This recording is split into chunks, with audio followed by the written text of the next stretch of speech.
Vous êtes-vous déjà retrouvé en plein trade à vous demander jusqu'où le prix pourrait-il aller aujourd'hui? Ou bien jusqu'où pourrait-il aller cette semaine?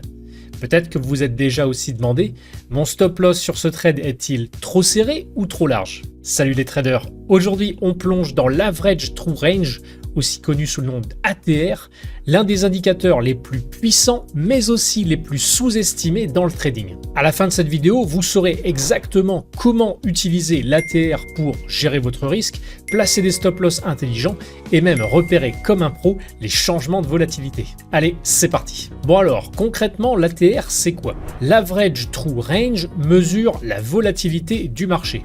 Contrairement au RSI ou aux moyennes mobiles, il ne vous indique pas la direction, mais plutôt l'amplitude moyenne des mouvements de prix sur une période donnée. Alors, comment ça marche exactement?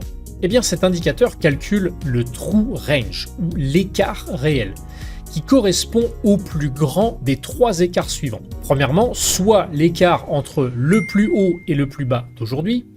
Deuxièmement, soit l'écart entre la clôture d'hier et le plus haut d'aujourd'hui.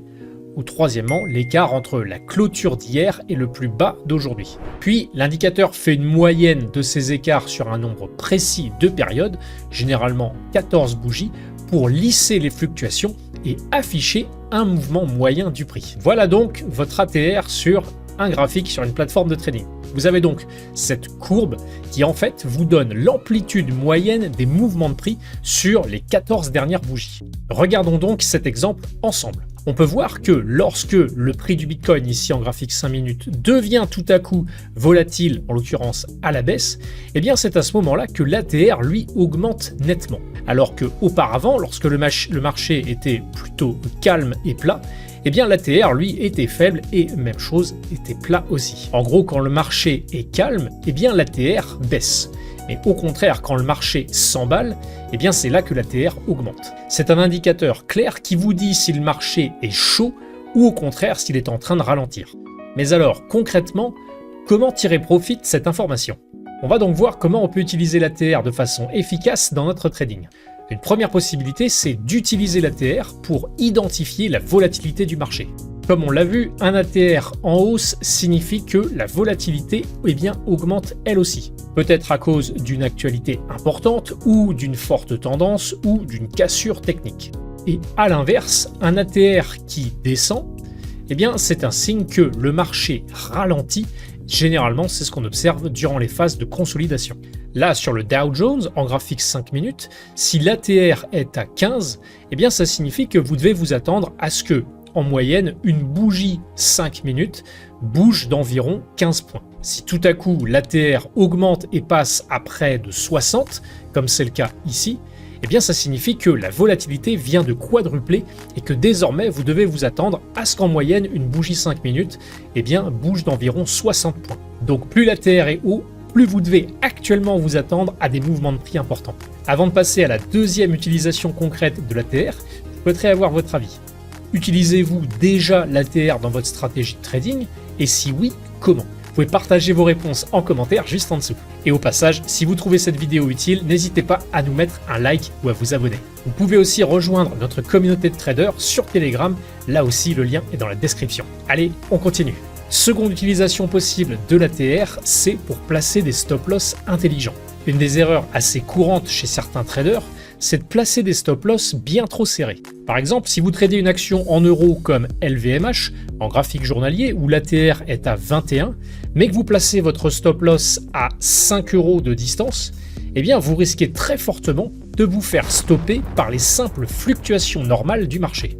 À la place, une bonne pratique, c'est de placer votre stop-loss à 1,5 ou 2 fois l'ATR par rapport à votre prix d'entrée. Ce qui signifie donc que si vous vous faites stopper, c'est que le prix a bougé de 2 fois sa volatilité normale contre vous.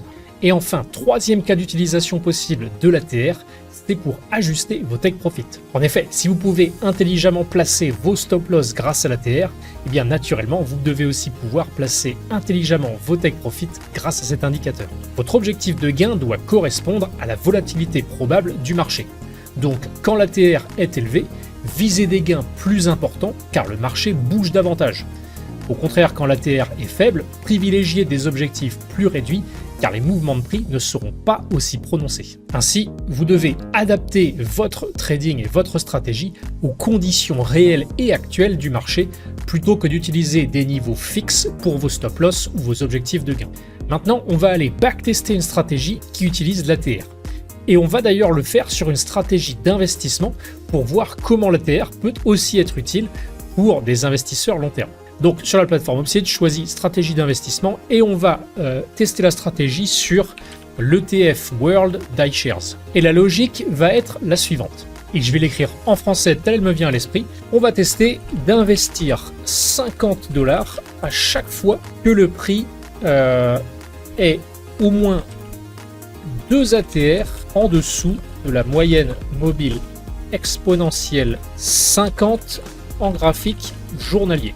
Donc voilà la logique simple de notre investissement long terme. On va vouloir placer 50 $ à chaque fois que le prix il est au moins à une distance de 2 ATR en dessous de la moyenne mobile exponentielle 50 jours.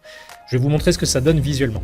Voici donc un graphique de l'ETF World de BlackRock, donc iShares. En bleu au milieu, vous avez la moyenne mobile exponentielle 50 jours. Et les deux autres courbes, la rouge et la verte que vous voyez au-dessus et en dessous, eh bien ça c'est une distance de 2 ATR au-dessus et en dessous de la moyenne mobile 50. Donc ce qu'on va tester, nous, c'est d'investir 50 $ chaque fois que le prix de l'ETF, eh bien il est en dessous de cette courbe verte. Donc ça veut dire qu'il est au moins 2 ATR en dessous de la moyenne mobile 50. Donc à chaque fois que le prix est en dessous de cette courbe verte, eh bien on va investir 50 $. Et ce, à chaque fois que ça s'est produit. C'est donc simplement la logique que j'ai exprimée ici.